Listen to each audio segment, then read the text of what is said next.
What's going on, everybody? It's your boy Payne. Welcome back to another video. Alright guys, we're going to be dropping a lot of content today, so you're going to be seeing this face quite a bit. I want to talk about the characters next. Alright, we're going to talk about one of the two characters that have come out. I'm going to do a full breakdown and my initial thoughts on why I think this is the better of the two characters. I think you'll be pleasantly surprised, at least in terms of what my thoughts are and why I think the way I do. Now, I'll talk about both the characters combined after, and if you should summon or not, and if I'm going to be summoning or not, but we'll go through this right now just so you guys are aware. And the character I'm referring to at the moment, guys, is going to be none other than Poison. Yes, that's right, Street Poison, in my opinion, is going to be the better of the two characters, especially because we're lacking a lot of the units that provide these specific buffs. But let's just go through the whole kit and explain to you why she's going to be a must-have eventually. Now, I'm not going to wail on her. I'm not going to wail on Cammy because I think they're both great units, but these are units that you can get over time. But I might do a summon video here and there just for the two of them. We'll see how far we can get, okay? So the first thing is Crescent of Aeolus. Unleashes the Crescent of Aeolus that penetrates multiple targets, hits all enemies once for damage. If there's only one enemy left, it increases the damage by 30%. The first level increases it up, and the second level also increases the damage for if there's only one enemy, okay? So pretty straightforward AoE. Not the ultimate you actually want to use. I wouldn't recommend doing this, but this is where she gets really, really good.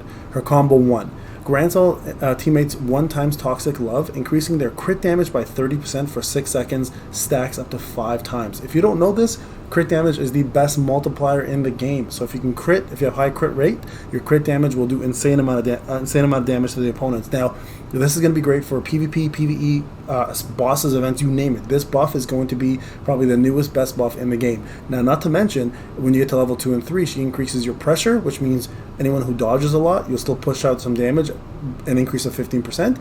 And each stack of Toxic Love also increases your attack by 15%. So now you've got the not three, I should say, because raw damage is better than attack, but you've got 3 amazing buffs in one move, and this actually is amplified by her Fighting Spirit, which we'll show you shortly as well too, okay?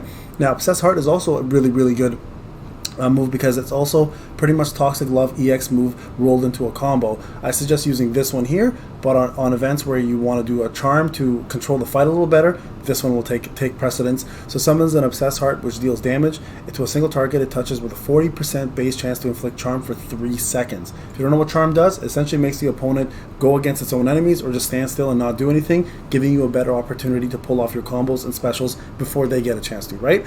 So this triggers Ring of Obsession 3 times if the charm effect is resisted, each dealing AoE damage up to 40% of attack. So if the charm is resisted, she'll do more damage.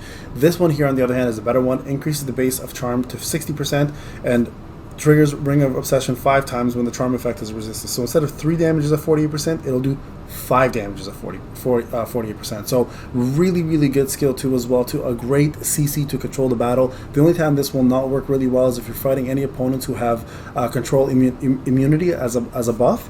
So just watch out for that, okay? Alright, now passive. When taking damage, 75% chance to receive Love Mark. When Love Mark is removed, additionally recover HP equal to 120% of attack, so just a way to keep herself alive. Interval turns it to 10 seconds instead of 12 seconds, and then when Love Mark is removed, the HP recovery effect is applied to all teammates. So a really cool unit in terms of also helping your unit stay alive and get a little bit of heals.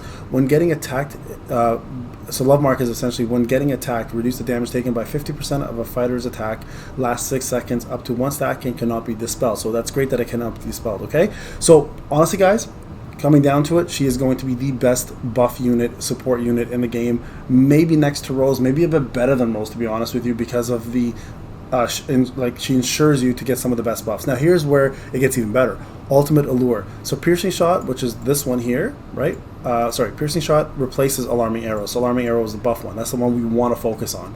It replaces it, and essentially what it does is it does 120% attack to all targets, granting all teammates Toxic Love, increasing their crit damage by 30%, pressure by 15, and attack by 15, and stacks up to 5 times. Now the assist is really cool. When the fighter is in assist position, when there's only one enemy, the assist fighter's crit damage is increased by 16% when they attack. So this is really good if you're taking down an opponent and there's only one enemy left. You'll get more crit. Now, it's very situational, so that's the only problem I find with this. But if you are fighting like a boss, for example, this is going to be incredible for bosses. This is mainly set up for bosses because there's always usually one boss that you fight. Unlocked at 10% plus 10, piercing shot refills the super combo by 80, so now she's also helping the super combo gauge.